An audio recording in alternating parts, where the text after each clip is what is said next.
ദൂരവിശ്വാസത്താൽ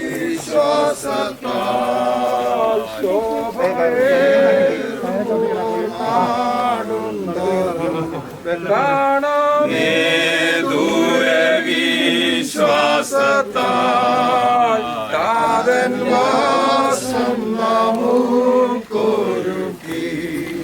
നിൽക്കുന്നുണ്ടക്കരെ കാത്താൽ താതൻ വാസം നമുക്കൊരുക്കി നിൽക്കുന്നുണ്ടക്കരെ കാത്താൽ വേഗം ചേർന്നിടൂ കങ്ങിയേറിയ തീരത്ത് വേഗം ചേർന്നിടൂ കങ്ങിയേറിയ തീരത്ത്. കർത്താവിന്റെ വലിയ നാമം വാഴ്ത്തപ്പെടട്ടെ. പ്രിയ ദേവദാസിയുടെ അനുസ്മരണ ശുശ്രൂഷ ഭവനത്തിൽ നടക്കുവാനിടയായി സെമിട്രിയിൽ അന്ത്യശുശ്രൂഷയ്ക്കായി നാം കടന്നു വന്നിരിക്കുന്നു. ഫലകരമായി നിലനിൽക്കുന്ന ഫലങ്ങൾ പുറപ്പെടുവിക്കുന്ന ഒരു ജീവിതം കഴിഞ്ഞ 22 വർഷങ്ങളിൽ പ്രിയ ദേവദാസി മുഖാന്തരം സഭയിലും കുടുംബത്തിലും ദേശത്തിലും ദൈവനാമത്തിന് മഹത്വത്തിനായി തന്റെ ദാസിയെ കർത്താവ് ഉപയോഗിച്ചു. ഇവിടെ അന്ത്യ ശുശ്രൂഷകൾക്കായി വളരെ പ്രാർത്ഥനയോടെ നമുക്ക് ദൈവസന്നിധിയിലായിരിക്കാം. മൈസൂരിൽ നിന്ന് കടന്നു വന്ന കർത്താവിന്റെ ദാസൻ സജി ചക്കഞ്ചിറ അല്പസമയം ദൈവത്തിൽ ശുശ്രൂഷ. ദൈവത്തിന്റെ പരിശുദ്ധ നാമത്തിന് നന്ദിയോടെ സ്തോത്രം ചെയ്യുന്നു. ചില വർഷങ്ങൾക്ക് മുമ്പ് പ്രിയ കർത്താവിന്റെ ദാസൻ പാസ്റ്റർ മനോജ് ക്ഷണിച്ചതനുസരിച്ച് ഇളമ്പിലാക്കോട് സഭയിൽ ശുശ്രൂഷിപ്പാൻ കടന്നു വരികയും ആ സമയത്ത് പ്രിയ മാതാവിനെയും പിതാവിനെയും പരിചയപ്പെടുവാനും സ്നേഹബന്ധം സൂക്ഷിപ്പാനും കർത്താവ് ഇത്രത്തോളം സഹായിച്ചു. ചില മാസങ്ങൾക്ക് മുമ്പ് കോവിഡ് ആരംഭിക്കുന്നതിന് മുമ്പ് അമ്മ വീണിരിക്കുന്ന സമയത്ത് വന്ന് കാണാൻ ഇടയായിത്തീർന്നു. ഈ പ്രിയ മാതാവ് സ്നേഹനിധിയായ ഭക്തയായ ഒരു മാതാവായിരുന്നെന്ന് നാം എല്ലാവരും അനുഭവിച്ചു അറിഞ്ഞു. ഇനി ഈ മാതാവിന് നമുക്ക് കൊടുക്കാവുന്ന ഏറ്റവും വലിയ ആദരവ് അധികം ദീർഘിപ്പിക്കാതെ ഈ ശുശ്രൂഷ അവസാനിപ്പിക്കുക എന്നുള്ളതാണ്. പ്രിയപ്പെട്ടവരെല്ലാവരും വിശ്വാസത്തിൽ ബലപ്പെട്ടവരും ഈ പ്രിയ മാതാവിനെ കൊണ്ടുള്ള സ്നേഹവാത്സര്യങ്ങൾ ധാരാളം അനുഭവിച്ചവരും കർത്താവിൽ നിലനിൽക്കുന്നവരുമാകിയാൽ ദീർഘമായ ഒരു വചന ശുശ്രൂഷയുടെ ആവശ്യം ഇവിടെയില്ല. ഒരു കർത്താവിൻ്റെ ദാസൻ തൻ്റെ ജീവിതാനുഭവം മറ്റൊരു വ്യക്തിയോടുള്ള ബന്ധത്തിൽ ഇങ്ങനെ പറയാൻ ഇടയായിത്തീരുന്നു. ഒരു മാതാവ് ദീർഘവർഷങ്ങൾ ബലഹീനയായി എഴുന്നേൽക്കാൻ കഴിയാതെ കൈകാലുകൾ ചലിപ്പിക്കാൻ കഴിയാതെ ബെഡിൽ കിടക്കുകയാണ്. ആ മാതാവിൻ്റെ കണ്ണിമകൾ മാത്രമേ ചലിക്കുകയുള്ളൂ. അതുകൊണ്ടാണ് മാതാവിൻ്റെ കോപമോ ദുഃഖമോ വിശക്കുന്നെങ്കിൽ അതൊക്കെ വികാരങ്ങളൊക്കെ പ്രകടിപ്പിക്കുന്നത് തിരിച്ചറിയുന്നത് ആ കണ്ണിമകളുടെ ചലനം കൊണ്ടാണ്. അങ്ങനെ ദീർഘവർഷങ്ങൾ ആ അമ്മ അവിടെ ജീവിച്ച ഒരു ദിവസം അമ്മ മരിച്ച് ദൈവസന്നിധി ചേർന്നു. ആ മകൻ ഈ പ്രിയ അച്ഛനോടടുത്ത് പോയി ഒരുപാട് നേരം സംസാരിച്ചിരുന്ന് രാത്രി 1 മണിയായി. അമ്മയെക്കുറിച്ച് ഒരുപാട് കാര്യം പറഞ്ഞു. എന്നിട്ട് ചോദിച്ചു, ചേട്ടാ വീട്ടിൽ പോകുന്നില്ലെന്ന് ചോദിച്ചപ്പോൾ പറഞ്ഞു, ഏത് വീട്, അവിടെ അമ്മയില്ലല്ലോ എന്ന് പറഞ്ഞു. അമ്മ ഒരു ബലഹീനയായിരുന്നാലും ശാരീരികമായിട്ട് ബലമില്ല, എഴുന്നേറ്റ് നടക്കാൻ കഴിയാതിരുന്നെങ്കിലും ബെഡ്രിഡനായിരുന്നെങ്കിലും കണ്ണിമ കൊണ്ടാണ് സംസാരിച്ചിരുന്നെങ്കിലും ഭൂമിയുടെ എവിടെയെങ്കിലും ഒരു കോണിൽ അമ്മ ജീവിച്ചിരിപ്പുണ്ടെന്നുള്ളത് അമ്മയെ സ്നേഹിക്കുന്ന മക്കൾക്കെല്ലാം വലിയ ആശ്വാസമാണ്. ഈ പ്രിയ മാതാവിൻ്റെ വേർപാടിൽ ഈ പ്രിയപ്പെട്ടവരുടെ നഷ്ടം നികത്താൻ ആർക്കും കഴിയത്തില്ല. ആശ്വാസവാക്കുകളൊക്കെ ഒരുപാട് പറയാൻ കഴിയും. എന്നാൽ ഈ മാതാവ് വെച്ചു പോയ കുറേ നല്ല കാര്യങ്ങളുണ്ട്. വിശ്വാസത്തിലും ഭക്തിയിലും നിലനിന്ന് നല്ല മാതൃക കാണിച്ചു. അത് പിന്തുടരാൻ മക്കൾക്കും പ്രിയപ്പെട്ടവർക്കും നമുക്കെല്ലാവർക്കും കർത്താവ് സഹായിക്കുമാറാകട്ടെ. വചന ശുശ്രൂഷ എന്ന് പറഞ്ഞുകൊണ്ട് ഞാൻ വാക്യം മാത്രം വായിച്ച് അവസാനിപ്പിക്കുന്നു. കർത്താവ് താൻ ഗംഭീരനാദത്തോടും പ്രധാന ദൂതന്റെ ശബ്ദത്തോടും ദൈവത്തിന്റെ കാഹളത്തോടും കൂടെ സ്വർഗത്തിൽ നിറഞ്ഞു വരികയും ക്രിസ്തുവിൽ മരിച്ചവർ മുമ്പേ എഴുന്നേൽക്കുകയും ചെയ്യും, ഉയർത്തെഴുന്നേൽക്കുകയും ചെയ്യും. പിന്നെ ജീവനോടെ ശേഷിക്കുന്ന അവരോട് ഒരുമിച്ച് ആകാശത്തിൽ കർത്താവിനെ എതിരേൽപ്പാൻ മേഘങ്ങളിൽ എടുക്കപ്പെടുന്നു. ഇങ്ങനെ നാം എപ്പോഴും കർത്താവിനോട് കൂടെ ഇരിക്കും. ഈ വചനങ്ങളെ കൊണ്ട് അന്യോന്യം ആശ്വസിപ്പിച്ചുകൊള്ളുക. ക്രിസ്തീയ പ്രത്യാശ പ്രിയ മാതാവ് ദൈവം തനിക്ക് നൽകിയ ആത്മാവിനെ തിരിച്ചു വിളിച്ച് ദൈവസന്നിധിയിൽ ശ്രമിക്കുന്നു. കർത്താവ് മടങ്ങി വരുന്ന സമയത്ത് എല്ലാ വിശുദ്ധന്മാരോടുമൊപ്പം പ്രിയമാതാവും ഉയർത്തെഴുന്നേൽക്കും. അന്ന് ജീവനോടെ ശേഷിക്കുന്നവരിൽ നാം ഉണ്ടെങ്കിൽ ഭക്തരായവർ അന്ന് രൂപാന്തരം പ്രാപിക്കും. ഇങ്ങനെ നാം ഒരുമിച്ച് കർത്താവിനോട് കൂടിയിരിക്കും. ഈ പ്രത്യാശ നമുക്കുള്ളതുകൊണ്ടും പ്രിയമാതാവിനെ നമുക്ക് വേഗം കാണാം എന്നുള്ള ഒരു പ്രതീക്ഷ നമുക്കുള്ളത് കൊണ്ട് നമ്മുടെ സമയമാകുമ്പോൾ ദൈവം നമ്മെ വിളിക്കും. നമുക്ക് നമ്മുടെ കടന്നുപോയ ഭക്തന്മാരെ അവിടെ വെച്ച് കാണാമെന്ന പ്രത്യാശ ഉള്ളതുകൊണ്ട് പരസ്പരം ആശ്വസിപ്പിക്കാം, വിശ്വാസത്തിൽ നിലനിൽക്കാം. ദൈവം നമ്മെ സഹായിക്കും. പ്രിയ ദേവദാസിയുടെ ബാല്യകാലം മുതൽ ഇന്ന് വരെയുള്ള ജീവിതാനുഭവങ്ങളെ കുറിച്ച് ഇന്ന് രാവിലെ മുതൽ നമ്മൾ കേട്ടുകൊണ്ടിരിക്കുകയായിരുന്നു. എന്നാൽ മരണത്തിന് ശേഷം മരണാനന്തര ജീവിതം എന്താണ്, എങ്ങനെയായിരിക്കും, യേശു ക്രിസ്തുവിൽ കൂടെ തന്റെ ഭക്തന്മാർക്ക് ലഭിക്കുന്ന ഭാഗ്യകരമായ പ്രത്യാശയെക്കുറിച്ച് തിരുവചനത്തിൽ രേഖപ്പെടുത്തിയിരിക്കുന്ന അനേക വേദഭാഗങ്ങളുണ്ട്. മനുഷ്യന്റെ വാക്കുകളേക്കാൾ ആധികാരികവും ഉറപ്പുള്ളതും ദൈവത്തിന്റെ വചനമായതുകൊണ്ട് ശ്രേഷ്ഠന്മാരായ ദൈവദാസന്മാർ ഈ ഞാൻ പറയുന്നതായ വേദഭാഗങ്ങൾ പരസ്യമായി ഉറക്കെ വായിക്കുകയാണെന്ന് ഓർപ്പിക്കുന്നു. കൊരിന്ത്യരുടെ 1-ാം ലേഖനം 15-ാം അധ്യായം 20 മുതൽ 28 വരെയുള്ള വാക്യങ്ങൾ ഒരാളും മറ്റൊരാള് 35 മുതൽ ഉള്ള ഭാഗങ്ങളും വേറൊരാള് 50 മുതലുള്ള ഭാഗങ്ങളുമായി. എന്നാൽ ക്രിസ്തു നിദ്ര കൊണ്ടവരിൽ ആദ്യഫലമായി മരിച്ചവരുടെ ഇടയിൽ നിന്ന് ഉയർത്തിരിക്കുന്നു. മനുഷ്യൻ മൂലം മരണമുണ്ടാകിയാൽ മരിച്ചവരുടെ പുനരുത്ഥാനവും മനുഷ്യൻ മൂലം ഉണ്ടായി. ആദമിൽ എല്ലാവരും മരിക്കുന്നത് പോലെ ക്രിസ്തുവിൽ എല്ലാവരും ജീവിപ്പിക്കപ്പെടും. ഓരോരുത്തരും താന്താന്റെ നിരയിലത്രേ. ആദ്യഫലം ക്രിസ്തു, പിന്നെ ക്രിസ്തുവിനുള്ളവർ അവന്റെ വരവെങ്കിൽ, പിന്നെ അവസാനം. അന്ന് അവനെ എല്ലാ വാഴ്ചയ്ക്കും അധികാരത്തിനും ശക്തിക്കും നീക്കം വരുത്തിയിട്ട് രാജ്യം പിതാവായ ദൈവത്തെ ഏൽപ്പിക്കും. അവൻ സകല ശത്രുക്കളെയും കാൽക്കീഴാക്കുവോളം വാഴേണ്ടതാകുന്നു. ഒടുക്കത്തെ ശത്രുവായിട്ട് മരണം നീങ്ങിപ്പോകും. സകലത്തെയും അവന്റെ കാൽക്കീഴാക്കിയിരിക്കുന്നു എന്നുണ്ടല്ലോ. സകലവും അവന് കീഴ്പ്പെട്ടിരിക്കുന്നു എന്ന് പറഞ്ഞാൽ സകലത്തെയും കീഴാക്കിക്കൊണ്ട് അവൻ ഒഴികെത്രയെന്ന് സ്പഷ്ടം. എന്നാൽ അവന് സകലവും കീഴ്പ്പെട്ട ശേഷം ദൈവം സകലത്തിലും സകലവും ആകേണ്ടതിന് പുത്രൻ താനും സകലവും തനിക്ക് കീഴാക്കി കൊടുക്കുന്നവന് കീഴ്പ്പെട്ട് ഇരിക്കും. 35-ാം വാക്യം. പക്ഷേ ഒരുവൻ മരിച്ചവർ എങ്ങനെ ഉയർക്കുന്നു എന്നും ഏതുവിധം ശരീരത്തോടെ വരുന്നു എന്നും ചോദിക്കും. മൂഢ, നീ വിതയ്ക്കുന്നത് ചത്തില്ല എങ്കിൽ ജീവിക്കുന്നില്ല. നീ വിതയ്ക്കുന്നതോ ഉണ്ടാകുവാനുള്ള ശരീരമല്ല, ഗോതമ്പിന്റെയോ മറ്റു വല്ലതിന്റെയും വെറും മണിയത്രേ വിതയ്ക്കുന്നത്. ദൈവമോ തന്റെ ഇഷ്ടം പോലെ അതിന് ഒരു ശരീരവും ഓരോ വിത്തിന് അതതിന്റെ ശരീരവും കൊടുക്കുന്നു. സകല മാംസവും ഒരുപോലെ മാംസമല്ല.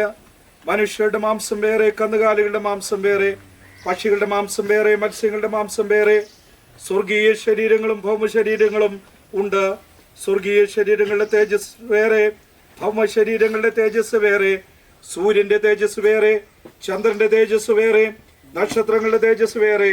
നക്ഷത്രവും തമ്മിൽ തേജസ് കൊണ്ട് ഭേദമുണ്ടല്ലോ. മരിച്ചവരുടെ പുനരുത്ഥാനവും അവണ്ണം തന്നെ. ദ്രവത്വത്തിൽ വിതയ്ക്കപ്പെടുന്നു, അദ്രവത്വത്തിൽ ഉയർക്കുന്നു. അപമാനത്തിൽ വിതയ്ക്കപ്പെടുന്നു, തേജസ്സിൽ ഉയർക്കുന്നു. ബലഹീനതയിൽ വിതയ്ക്കപ്പെടുന്നു, ശക്തിയിൽ ഉയർക്കുന്നു. പ്രാകൃത ശരീരം വിതയ്ക്കപ്പെടുന്നു, ആത്മീക ശരീരം ഉയർക്കുന്നു. പ്രാകൃത ശരീരമുണ്ടെങ്കിൽ ആത്മീക ശരീരവുമുണ്ട്. ഒന്നാം മനുഷ്യനായ ആദാം ജീവനുള്ള ദേഹിയായി തീർന്നു എന്ന് എഴുതിയിരിക്കുന്നുവല്ലോ. ഒടുക്കത്തെ ആദാം ജീവിപ്പിക്കുന്ന ആത്മാവായി. എന്നാൽ ആത്മീകമല്ല, പ്രാകൃതം അത്രേ ഒന്നാമത്. ആത്മീകം പിന്നത്തേതിൽ വരുന്നു. ഒന്നാം മനുഷ്യൻ ഭൂമിയിൽ നിന്ന് മണ്ണുകൊണ്ടുള്ളവൻ, രണ്ടാം മനുഷ്യൻ സ്വർഗത്തിൽ നിന്നുള്ളവൻ. മണ്ണുകൊണ്ടുള്ളവരും സ്വർഗീയനെ പോലെ സ്വർഗീയന്മാരുമാകുന്നു. നാം മണ്ണുകൊണ്ടുള്ളവന്റെ പ്രതിമ ധരിച്ചതുപോലെ സ്വർഗീയന്റെ പ്രതിമയും ധരിക്കും. സഹോദരന്മാരെ, മാംസരക്തങ്ങൾക്ക് ദൈവരാജ്യം അവകാശമാക്കാൻ കഴിയില്ല. ദ്രവത്വം അദ്രവത്വത്തെ അവകാശമാക്കിയില്ല എന്ന് ഞാൻ പറയുന്നു. ഞാൻ ഒരു മർമ്മം നിങ്ങളോട് പറയാം. നാം എല്ലാവരും നിദ്ര കൊള്ളുകയില്ല. എന്നാൽ അന്ത്യ കാഹളനാദത്തിങ്കിൽ പെട്ടെന്ന് കണ്ണിമയ്ക്കുന്നിടയിൽ നാം എല്ലാവരും രൂപാന്തരപ്പെടും.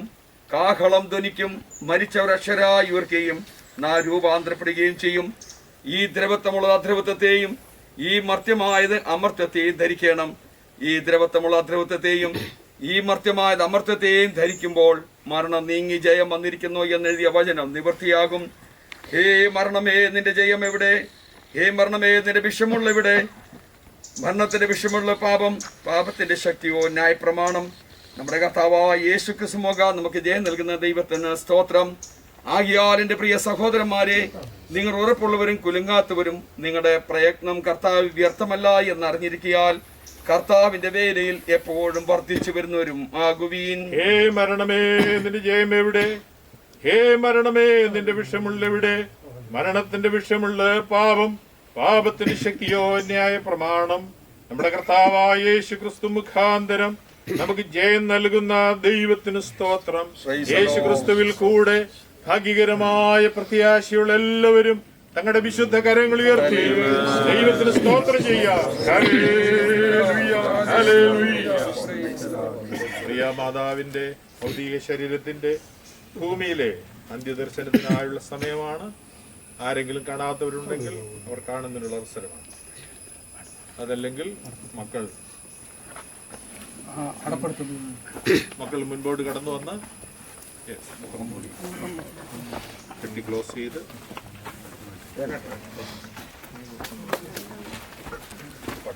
കർത്തൃകാഹളം യുഗാന്ത്യകാലത്തിൽ ധ്വനിക്കുമ്പോൾ നിത്യമാം പ്രഭാത ശോഭിതത്തിൻ നാൾ. കർത്തൃകാഹളം യുഗാന്ത്യകാലത്തിൽ ധ്വനിക്കുമ്പോൾ നിത്യമാം പ്രഭാത ശോഭിതത്തിൻ നാൾ. പാർത്തലേ രക്ഷപ്പെട്ടോരക്കേറെ കൂടിയാകാശി പേർ വിളിക്കും നേരം കാണും. രണ്ടുപേരും കൂടെ ചെയ്യേ. പേർ വിളിക്കും നേരം കാണും, പേർ വിളിക്കും നേരം കാണും, പേർ വിളിക്കും നേരം കാണും, പേർ വിളിക്കും നേരം കാണും എൻ പേരും. ക്രിസ്തനിൽ നിദ്ര കൊണ്ടോരി ശോഭിത പ്രഭാതത്തിൽ ക്രിസ്തൻ ശോഭ ധരിപ്പാനുയർത്തുക. ഭാവനേ ആകാശമപ്പുറം കൂടിയിടുമ്പോൾ പേർ വിളിക്കും നേരം കാണും എൻ പേരും. പേർ വിളിക്കും നേരം കാണും, പേർ വിളിക്കും നേരം കാണും, പേർ വിളിക്കും നേരം കാണും, പേർ വിളിക്കും നേരം കാണും എൻ പേരും. കർത്തൃകാഹളം യുഗാന്ത്യകാലത്തിൽ ധ്വനിക്കും നിത്യമാം പ്രഭാത ശോഭിതത്തിൻ നാൾ. പാർത്തലേ രക്ഷപ്പെട്ടോരക്കേറെ കൂടിയാകാശി പേർ വിളിക്കും നേരം കാണും എൻ പേരും. പേർ വിളിക്കും നേരം കാണും, പേർ വിളിക്കും നേരം കാണും, പേർ വിളിക്കും നേരം കാണും, പേർ വിളിക്കും നേരം കാണും എൻ പേരും. ശോഭിത പ്രഭാതത്തിൽ ക്രിസ്തൻ ശോഭ ധരിപ്പാനുയർത്തുക. ഭാവനേ ആകാശമപ്പുറം കൂടിയിടുമ്പോൾ പേർ വിളിക്കും നേരം കാണും എൻ പേരും. പേർ വിളിക്കും നേരം കാണും, പേർ വിളിക്കും നേരം കാണും, പേർ വിളിക്കും നേരം കാണും, പേർ വിളിക്കും നേരം കാണും. Praise the Lord. ഇവിടെ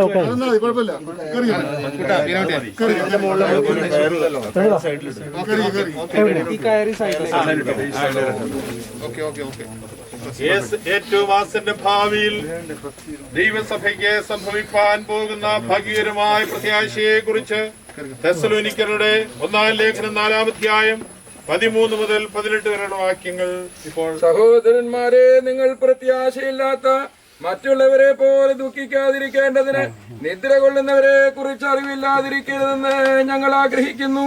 യേശു മരിക്കുകയും ജീവിച്ചെഴുന്നേൽക്കുകയും ചെയ്തെന്ന് നാം വിശ്വസിക്കുന്നെങ്കിൽ അങ്ങനെ തന്നെ ദൈവം നിദ്ര കൊണ്ടവരെയും യേശു മുഖാന്തരം അവനോട് കൂടെ വരുത്തും. കർത്താവിന്റെ പ്രത്യക്ഷത വരെ ജീവനോട് ശേഷിക്കുന്നവരായ നാം നിദ്ര കൊണ്ടവർക്ക് മുമ്പാകെയില്ലെന്ന് ഞങ്ങൾ കർത്താവിന്റെ വചനത്താൽ നിങ്ങളോട് പറയുന്നു. കർത്താവ് താൻ ഗംഭീരനാദത്തോടും പ്രധാന ദൂതന്റെ ശബ്ദത്തോടും ദൈവത്തിന്റെ കാഹളത്തോടും കൂടെ സ്വർഗത്തിൽ നിന്ന് ഇറങ്ങി വരികയും ക്രിസ്തുവിൽ മരിച്ചവർ മുമ്പ് ഉയർത്തെഴുന്നേൽക്കുകയും ചെയ്യും.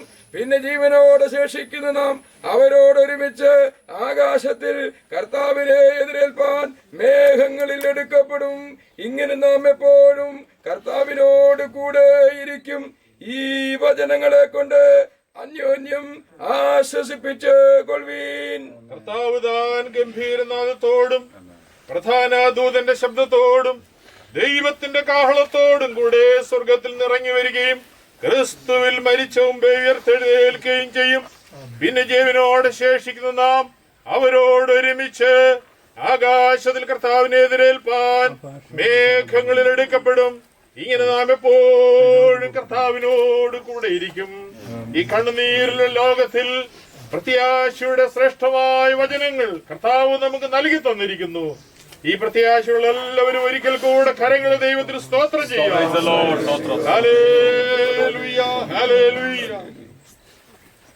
മനുഷ്യ, നീ മണ്ണാകുന്നു, നീ മണ്ണിലേക്ക് മടങ്ങിച്ചേരുമെന്നുള്ള കർത്താവിന് നിത്യമായ കൽപ്പന പ്രകാരം പ്രിയ മാതാവേ പൊയ്ക്കൊള്ളുക. നീ വിശ്രമിച്ച് കാലാവസാനത്തിങ്കിൽ നിന്റെ ഓഹരി പ്രാപിപ്പാൻ എഴുന്നേറ്റ് വരും. ഇതാകുന്നു ലോക ജീവിതത്തിന്റെ അവസാനമെങ്കിൽ ധനവാന്മാർ നിങ്ങളുടെ ധനത്തിൽ പ്രശംസിക്കുന്നത് എന്തിന്? ഇതാകുന്നു ഈ ലോക ജീവിതത്തിന്റെ അവസാനമെങ്കിൽ സൗന്ദര്യമുള്ളവർ തങ്ങളുടെ സൗന്ദര്യത്തിൽ നിഗളിക്കുന്നത് എന്തിന്? ഇതാകുന്നു മനുഷ്യന്റെ ഈ ലോക ജീവിതത്തിന്റെ അവസാനമെങ്കിൽ അധികാരികൾ തങ്ങളുടെ അധികാരത്തിൽ പ്രശംസിക്കുന്നത് എന്തിന്? പ്രശംസിക്കുന്നവനോ, യഹോവയായ ഞാൻ ഭൂമിയിൽ നീതിയും ന്യായവും നടത്തുന്നു എന്നെ തിരിച്ചറിയുന്നതിൽ തന്നെ പ്രശംസിക്കട്ടെ. വെളിപ്പാട് 21 അധ്യായം. ഞാൻ പുതിയ ആകാശവും പുതിയ ഭൂമിയും കണ്ടു. ഒന്നാമത്തെ ആകാശവും ഒന്നാമത്തെ ഭൂമി ഒഴിഞ്ഞുപോയി, സമുദ്രവും ഇനിയില്ല. പുതിയ യെരൂശലേം എന്ന വിശുദ്ധ നഗരം കർത്താവിനായി അലങ്കരിച്ചുള്ള മണവാട്ടിയെ പോലെ ഒരുങ്ങി സ്വർഗത്തിൽ നിന്ന് ദൈവസന്നിധിയിൽ നിന്ന് ഇറങ്ങുന്നത് ഞാൻ കണ്ടു. സിംഹാസനത്തിന്റെ മഹാശബ്ദം പറയുന്നതായി ഞാൻ കേട്ടത്, ഇതാ മനുഷ്യരോടുകൂടെ ദൈവത്തിന്റെ കൂടാരം, അവൻ അവരോടുകൂടെ വസിക്കും, അവർ അവന്റെ ജനമായിരിക്കും. ദൈവം താൻ അവരുടെ ദൈവമായി അവരോടുകൂടെ ഇരിക്കും. അവൻ അവരുടെ കണ്ണിൽ നിന്ന് കണ്ണുനീരെല്ലാം തുടച്ചു കളയും. ഇനി മരണമുണ്ടാകയില്ല, ദുഃഖവും മുറവിളിയും കഷ്ടതയും ഇനി ഉണ്ടാകയില്ല. ഒന്നാമത്തേത് കഴിഞ്ഞുപോയി. സിംഹാസനിരിക്കുന്നവൻ ഇതാ ഞാൻ സകലം പുതുതാക്കുന്നു അരുളി ചെയ്തു. എഴുതുക, ഈ വചനം വിശ്വാസയോഗ്യവും സത്യവുമാകുന്നു. കർത്താവിലുള്ള തിരുവചനത്തിലുള്ള പ്രത്യാശയോടെ നമുക്ക് കർത്താവിനെ സേവിക്കുകയും ഭവനങ്ങളിൽ കടന്നുപോയി ശ്രേഷ്ഠമായ മാതൃക പ്രിയ മാതാവ് കാണിച്ച മാതൃക പിന്തുടർന്ന് ദൈവമഹത്വത്തിനായി പ്രയോജനപ്പെടുവാൻ ദൈവമായ കർത്താവ് എല്ലാവർക്കും സഹായിക്കട്ടെ. നമുക്ക് വീണ്ടും പ്രാർത്ഥിക്കാം. കാരുണ്യവാനായ ഞങ്ങളുടെ ദൈവം, മനുഷ്യനൽപ്പായ സുലഭനും കഷ്ടസമ്പൂർണ്ണനും അങ്ങയുടെ വായനത്തിൽ ഞങ്ങൾ വായിക്കുന്നു. ദീർഘമായ 72 വർഷക്കാലം അനവധിയായ കഷ്ടങ്ങളിലൂടെ വേദനയിലൂടെ മാതാവ് കടന്നുപോയി. അങ്ങയോടുള്ള പ്രത്യാശയെ മുറുകെ പിടിച്ചുകൊണ്ട് അവസാനത്തോടെ ജീവിക്കുവാൻ അങ്ങ് ഭാഗ്യം കൊടുത്തു. അങ്ങയെ രക്ഷിതാവും കർത്താവുമായി സ്വീകരിപ്പാൻ, അങ്ങയുടെ എല്ലാ കൽപ്പനകളെയും പരമാർത്ഥതയോടെ അനുസരിപ്പാൻ, മാതൃകയോടെ ദേശത്ത് ജീവിക്കുവാൻ, സഭയ്ക്കും ഭവനത്തിനും ഒരു വിളക്കായി ശോഭിക്കുവാൻ ഭാഗ്യം കൊടുത്തല്ലോ. കർത്താവ്, ഈ പ്രത്യേക പ്രതിഷ്ഠിത മധ്യത്തിലെങ്കിലും വത്സല്യ മാതാവിന് ഏറ്റവും യോഗ്യവും മാന്യമായ യാത്രയപ്പ് കൊടുക്കുവാൻ കർത്താവ് ഞങ്ങൾക്ക് ഭാഗ്യം തന്നതിനായി സ്തോത്രം ചെയ്യുന്നു. അങ്ങയുടെ വനത്തിൽ ഞങ്ങൾ വിശ്വസിക്കുന്നു. കർത്താവ് തൻ ഗംഭീരനാഥത്തോടും പ്രധാന ദൂതന്റെ ശബ്ദത്തോടും സ്വർഗത്തിൽ ദൈവത്തിന്റെ കാഹളത്തോടും കൂടെ വരുന്ന ആ ഉയർപ്പിന്റെ പൊൻപുലരിയിൽ തേജസ്കരിക്കപ്പെട്ട ശരീരത്തോടെ ഞങ്ങളുടെ മാതാവിനെ കാണാം എന്നുള്ള പ്രത്യാശയോടെ ഞങ്ങൾ ഇപ്പോൾ കടന്നു പോകുന്ന കർത്താവേ, മാതാവിന്റെ പ്രത്യാശയെ മുറുകെ പിടിച്ചുകൊണ്ട് ആ നല്ല മാതൃകയെ പിൻപറ്റുവാൻ മക്കളെയും കൊച്ചുമക്കളെയും പ്രിയപ്പെട്ടവരെയും കർത്താവ് സഹായിക്കണമേ എന്ന് പ്രാർത്ഥിക്കുന്നു. മാതാവിലൂടെ കർത്താവായ യേശു ക്രിസ്തുവിന്റെ സ്നേഹത്തെ അറിഞ്ഞ് പ്രിയപ്പെട്ടവർക്ക് അങ്ങയുടെ കൽപ്പനകളെ പൂർണ്ണമായിട്ട് അനുസരിച്ച് അങ്ങയുടെ പാതയെ പിൻപറ്റുവാനും അങ്ങ് ഭാഗ്യം കൊടുക്കണമേ കർത്താവേ. ശുശ്രൂഷകൾ നിർവഹിക്കാൻ ഞങ്ങളുടെ ദാസന്മാരെ ബലപ്പെടുത്തിയതിനായി സ്തോത്രം. സമാധാനത്തോടെ ഞങ്ങളെ പറഞ്ഞയക്കണം. അവിടുത്തെ കൃപയും സാന്നിധ്യവും വേർപാടിന്റെ വേദനയിലായിരിക്കുന്ന മക്കളോടും കൊച്ചുമക്കളോടും വിദൂര സ്ഥലങ്ങളിലായിരിക്കുന്ന ബോയ്മോനും പ്രിയപ്പെട്ടവരോട് എല്ലാവരോടും കൂടെ ഇരിക്കണം. ദൈവകരങ്ങളിലേക്ക് ഞങ്ങളെ സമർപ്പിക്കുന്നു. സകല ബുദ്ധിയേകവിന ദൈവ സമാധാനത്താൽ ഇവിടെ കടന്നു വന്നിരിക്കുന്ന ഓരോ പ്രിയപ്പെട്ട ഹൃദയത്തെ കർത്താവ് നിറയ്ക്കണം. അങ്ങ് പ്രാർത്ഥന കേട്ടതിനായി സ്തോത്രം. യേശുവിൻ നാമത്തിൽ തന്നെ. കർത്താവിന്റെ പിതാവുമാകുന്ന യേശു ക്രിസ്തുവിന്റെ കൃപയും പിതാവായ ദൈവത്തിന്റെ സ്നേഹവും ആശ്വസിപ്പിക്കുന്ന പരിശുദ്ധാത്മാവിന്റെ സംസർഗവും കൂട്ടായ്മയും കാവലും ദുഃഖത്തിലായിരിക്കുന്ന മക്കളോടും കൊച്ചുമക്കളോടും ബന്ധുമിത്രാദികളോടും സഭാവിശ്വാസികളോടും ദൈവദാസന്മാരോടും കൂടെ ഇപ്പോഴും എന്നേക്കും അവിടുത്തെ രണ്ടാമത്തെ എഴുന്നള്ളത്ത് വരെയും ഉണ്ടായിരിക്കുമാറാകട്ടെ. ഇന്ന് പകൽ ജയം നൽകിയ ദൈവത്തിന് സ്തോത്രം. Hallelujah, hallelujah, hallelujah.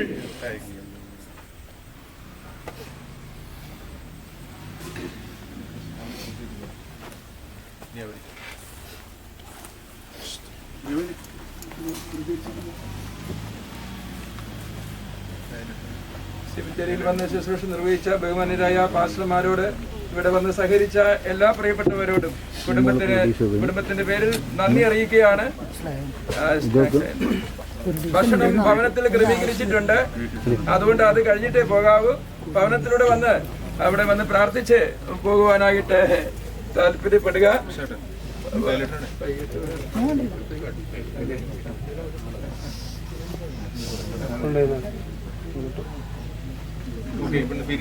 വെക്കുന്നവരാരാ